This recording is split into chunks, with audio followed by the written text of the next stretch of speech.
बिस्मिल्लाहिर्रहमानिर्रहीम। अस्सलाम वालेकुम नाज़रीन, मैं अहमद फ़वाद हूँ और आप मेरा यूट्यूब चैनल देख रहे हैं। अहम खबरों के साथ आज की व्लॉग में आपकी खिदमत में हाजिर हुआ हूँ। पीडीएम में इमरान खान की मुकाबला करने की जो सलाहियत है वो ही ख़त्म हो चुकी है। इस वजह से हर किस्म के हरबे जो हैं वो अब भी सुप्रीम कोर्ट ऑफ पाकिस्तान का फ़ैसला आने के बावजूद अपनाए जा रहे हैं।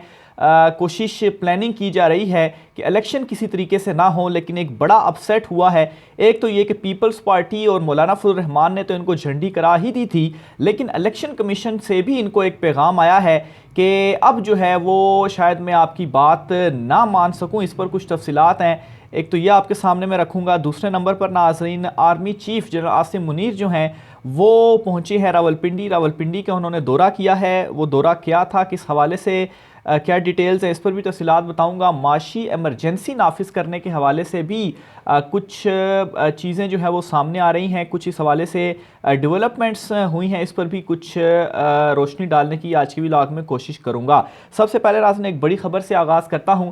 जनरल रिटायर्ड अमजद शुएब साहब जो हैं, जिनको गिरफ्तार किया गया था और जिस्मानी रिमांड पर पुलिस के हवाले किया गया था, उनकी आज ज़मानत हो गई है और अदालत ने उनके अगेंस्ट जो मुकदमा था वो भी खारिज कर दिया है। लेकिन इसमें एक इंटरेस्टिंग थोड़ी सी सूरत हाल, आज चूँकि अदालत के अंदर ये मामला हुआ तो वो मैं आपके साथ शेयर करना चाहूँगा कि आज इस्लामाबाद पुलिस की जानिब से अदालत से ये कहा गया कि हमने इनका जो फॉरेंसिक लैब है वहाँ पर जाकर एक हमने टेस्ट लेना है कि आया वो जो वीडियो क्लिप है उसमें जो अमजद शुएब साहब मौजूद हैं और वो बोल रहे हैं जिसकी बुनियाद पर उन्हें गिरफ़्तार किया गया है, और ये जो अमजद शुएब जिनको हमने गिरफ़्तार किया है, क्या ये दोनों सेम है। तो इसलिए मज़ीद कुछ दिन अमजद शुएब साहब को हमारे हवाले किया जाए।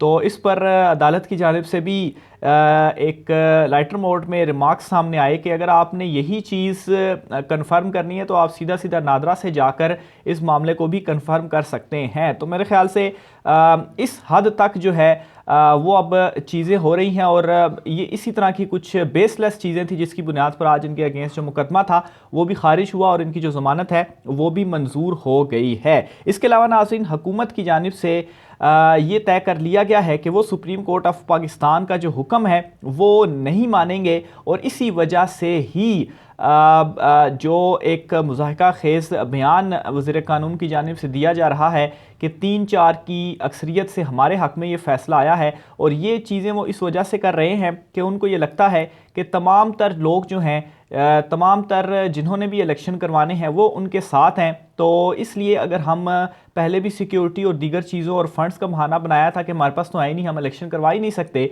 तो इसलिए हम ये चीज़ें जो है वो करेंगे। तो बहरहाल इस पर आज एक डेवलपमेंट ये सामने आई है कि लाहौर हाई कोर्ट का जो फैसला था 90 दिन के अंदर इंतखाबात करवाने का, उसके ऊपर इम्प्लीमेंट नहीं हुआ तो उसके अगेंस्ट तौहीन अदालत की दरख्वास्त लाहौर हाई कोर्ट में आई थी। तो इसके ऊपर आज समाअत हुई जिसमें अदालत ने यह करार दिया है कि क्योंकि सुप्रीम कोर्ट ऑफ पाकिस्तान ने भी 90 दिन के अंदर इलेक्शन करवाने के हवाले से कह दिया है, तो इसलिए अब जो तौहीन का मैटर है तो ये अब तौहीन का मैटर सुप्रीम कोर्ट की तौहीन का मामला होगा।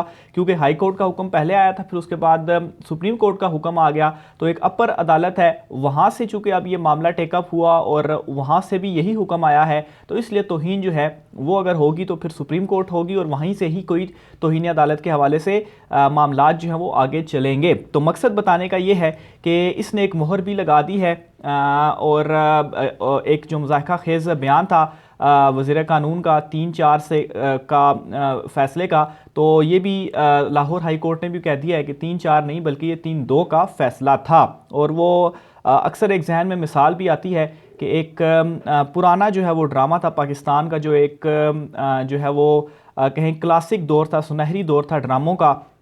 एक जानू जर्मन का ड्रामा जो है वो काफ़ी मशहूर हुआ था जिसमें अंग्रेज़ी का मुकाबला था और जानू जर्मन जो है वो चूँकि जो जज करने वाले लोग थे उनको ख़ुद इंग्लिश नहीं आती थी, तो जानू जर्मन जो है वो रवां जो काउंटिंग है 1 2 3 4 5 तो इस तरह से करके जो है वो बोलता था और उसको इसलिए जीत दे दी गई क्योंकि वो जो लोग जज कर रहे थे उनको मालूम ही नहीं था अंग्रेज़ी का और उन्होंने इस अंदाज से जज किया क्योंकि ये रवां बोल रहा है, तो इसलिए यही विनर करार है। तो इस वक्त जो हुकूमत है पीडीएम ख़ास तौर पर नून लीग वो भी इसी तरह की कुछ चीज़ें जो है वो कर रही है और उनको लगता है कि जो अवाम है या जो जज कर रहे हैं वो बेवकूफ़ है और हमें ऐसे ही जो हमारे ये जो भी हम कहेंगे उनको ये बेवकूफ़ अवाम है वो मान लेगी, लेकिन ऐसा नहीं होने वाला। कल भी इमरान खान साहब ने कहा है कि जो आप 90s में किया करते थे, सुप्रीम कोर्ट पर हमले करते थे और चढ़ दौड़ते थे, तो अब जो है वो दुनिया बदल चुकी है और अब जो ज़माना है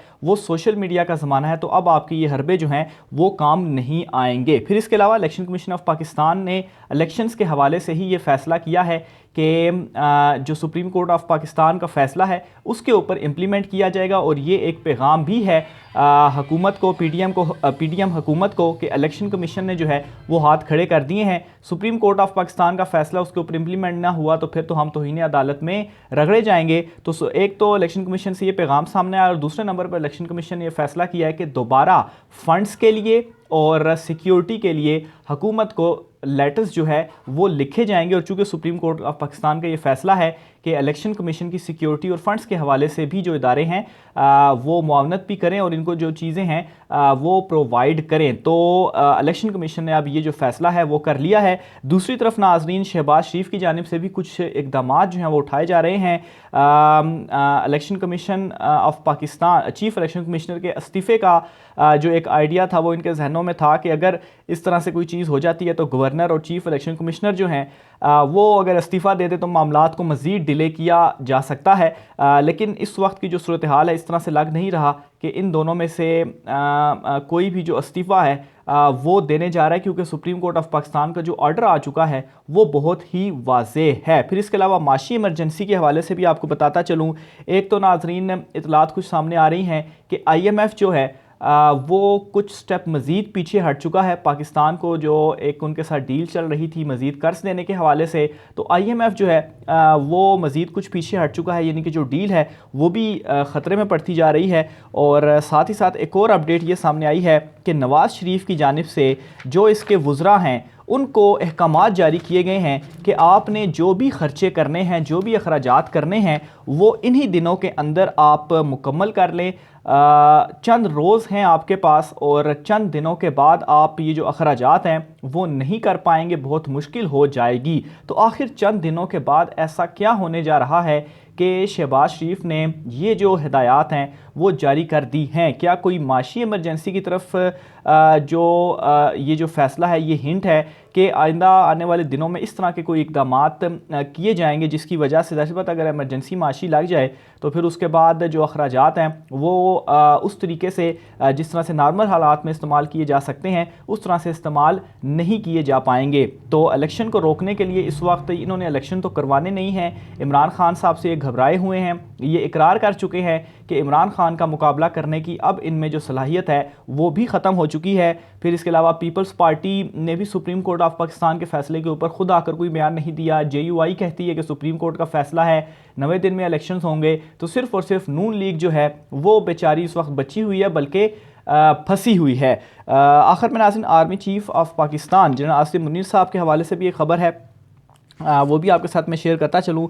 मामला इस तरीके से है कि army chief general Asim Munir साहब ने दौरा किया है रावलपिंडी का, और रावलपिंडी में बुनियादी तौर पर उन्होंने इंजीनियरिंग डिवीज़न के जो हेड क्वार्टर हैं उनका दौरा किया है। और इस दौरे के दौरान तुर्की और शाम में ज़लज़ले के दौरान पाक फ़ौज की जो रेस्क्यू की कोशिशें हैं उस पर इनको जो ब्रीफिंग है वो दी गई है। और इस ब्रीफिंग के बाद आर्मी चीफ़ ने इजहार ख्याल भी किया और उन्होंने ये कहा कि तुर्की और शाम की जो स्ट्रेटजिक ताल्लुकात है उसकी काफ़ी ज़्यादा अहमियत है।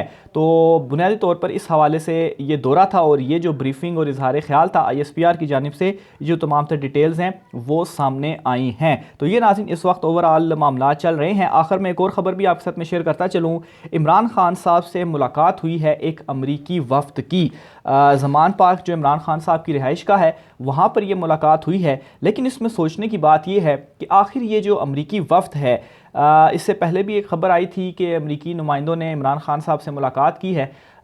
ये ना ही मिलते हैं वज़ीर ख़ारजा बिलावल से, ना ही मुलाकात करते हैं वज़ीर आज़म शहबाज शरीफ से, मुलाकात करते हैं ये इमरान खान साहब से। आखिर इसकी वजह क्या है? क्योंकि वो भी ये जान चुके हैं कि ये जो एक नाअहल हुकूमत और लूज़र हुकूमत आई है इससे कुछ नहीं होना। असल में जो अवाम जिसके साथ खड़ी है और जिसके साथ आगे चलना पड़ेगा वो इमरान खान ही है, और इमरान खान बहुत जल्द हुकूमत में भी वापस आने जा रहे हैं। इसीलिए आप देखें तो इमरान खान साहब बड़े सुकून से जो इन्होंने ये असाबी जंग, जिसमें मैं समझता हूँ कि इस वक्त वो जीत चुके हैं और बड़े सुकून से बैठकर अब वो चीज़ों को देख रहे हैं। लेकिन दूसरी तरफ पीडीएम को हाथ पांव लगे हैं कि अब वो करें तो करें क्या। इसीलिए इस किस्म के जो मुज़ाहिका खेज़ बयान हैं कि ये फ़ैसला 3-2 का नहीं बल्कि 3-4 का था, इस तरह के जो बयानात हैं वो भी सामने आ रहे हैं, क्योंकि ये मेरे ख्याल से अपने सोचने की सलाहियत जो है इनकी उससे भी चूँकि इन्होंने मजबूरी है इनकी कि पार्टी को इन्होंने डिफेंड करना है, मरीम नवाज़ को डिफेंड करना है, तो इस तरह की चीज़ें जो है वो ये कर रहे हैं। मज़ीद डिटेल के साथ आइंदा व्लॉग में फिर आपकी खिदमत में हाजिर होऊंगा। मुझे इजाज़त दीजिए। अल्लाह हाफ़िज़।